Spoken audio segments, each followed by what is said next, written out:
Go. Bonjour, chère chapelle évangélique de Mulhouse. Bonjour Jean-Georges. Bonjour Sandrine, aujourd'hui j'ai une question pour toi qui va nous faire rentrer directement dans le vif du sujet. Qu'est-ce que tu trouves le plus facile? Aider les autres ou te laisser aider? Aider les autres. Eh bien, tu n'es pas la seule. On serait nombreux à faire cette réponse. C'est appréciable d'aider, se laisser aider est bien plus difficile. Ah oui, par rapport à quoi?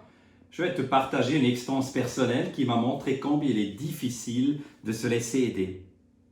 Je devais rentrer de l'hôpital après un court séjour suite à une opération. Le jour de la sortie fut pénible. Je ne pouvais faire que quelques pas et ça me faisait mal. Mon fils venait me chercher avec une autre voiture, mais je n'étais pas capable de quitter l'hôpital à pied. Alors on a trouvé une solution simple.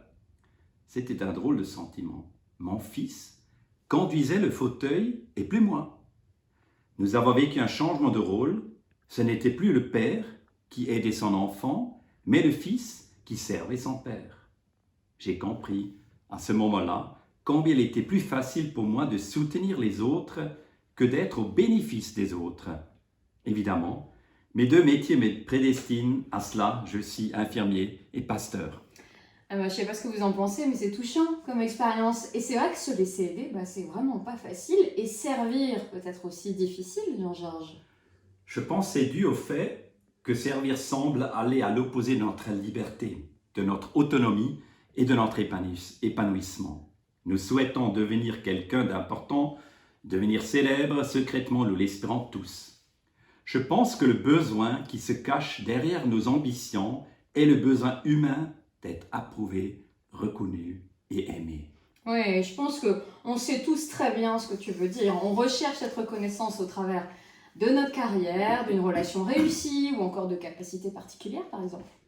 C'est exactement ça, mais quand on observe les gens qui poussent ces désirs à l'extrême, on se rend compte que ça mène souvent à l'autodestruction. Ce souhait de grandeur semble avoir des effets de destruction pervers. Heureusement, Jésus nous propose un chemin opposé qui préserve notre vie de cette course au succès et donc à l'autodestruction.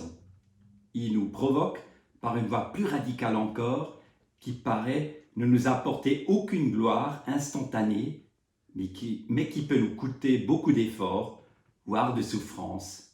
C'est le service. Le service, c'est une ambition totale. Et l'évangélisation que Dieu nous demande, je me suis plantée.